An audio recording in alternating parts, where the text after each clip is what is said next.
سنة 972 ميلادياً جيوش الفاطميين بتدخل مصر بقيادة القائد جوهر الصقل. كل ده كان تمهيد لوصول شخصية استثنائية، الخليفة اللي هيغير وجه مصر، المعز لدين الله الفاطمي. المعز لدين الله الفاطمي هو الخليفة الرابع للدولة الفاطمية. اتولد في المهدية بتونس سنة 932 ميلادية، ومن صغره كان معروف بالذكاء وسرعة البديهة، وكان بيتعلم علوم الدين واللغة والفلك والفلسفة. المؤرخين بيقولوا إنه كان بيتكلم أكتر من لغة، وهم العربية والبربرية وأحياناً اليونانية، وده خلاه مختلف عن أي حاكم في زمانه. لما استلم الحكم سنة 953 ميلادياً كانت الدولة الفاطمية لسه محدودة النفوذ، لكن المعز كان عنده مشروع ضخم وقتها، وهو إنه ينقل عاصمة دولته لمكان أعظم وأغنى، وهو مصر. مصر وقتها كانت جغرافياً وسياسياً واقتصادياً كنز لأي حاكم. اللي يقدر يحكم مصر يقدر يسيطر على طرق التجارة بين الشرق والغرب.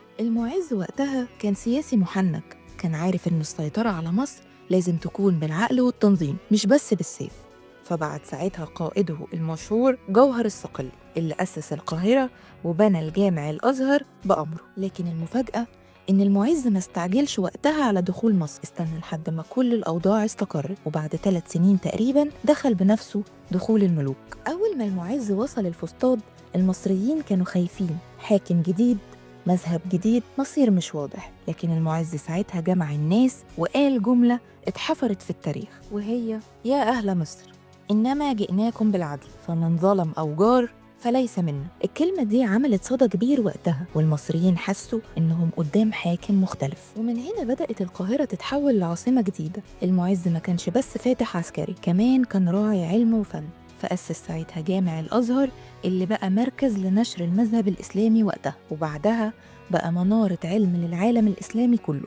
كمان شجع الشعراء والعلماء وخلى القاهرة مدينة عامرة بالحياة والثقافة. أما على الجانب الإنساني فكان لافت جدا عند المعز، فالمؤرخين زي المقريزي بيحكوا إنه كان متواضع جدا وبسيط جدا في عيشته، وقالوا كمان إنه لما توفى سنة 975 ما سابش في الدنيا غير 7 دنانير، رغم إنه وقتها كان حاكم لواحدة من أقوى الدول الإسلامية. وده بيورينا معنى مختلف للعظمة، وهي إن العظمة مش بس في القصور ولا الذهب، لكن في الأثر اللي بتسيبه في قلوب الناس وحضارة الأمة. المعز لدين الله الفاطمي مش بس أسس القاهرة، ده أسس لفكرة إن مصر تفضل قلب العالم الإسلامي وعاصمتها ما تعرفش معنى السقوط من التاريخ. وهنا تنتهي الحكاية، حكاية حاكم كتب اسمه بحروف من النور وبنى مدينة لسه عايشة بعد أكتر من 1000 سنة. لو عجبتكم الحلقة ما تنسوش تعملوا لايك وسبسكرايب وتفعلوا زر الجرس عشان يوصل لكم كل جديد.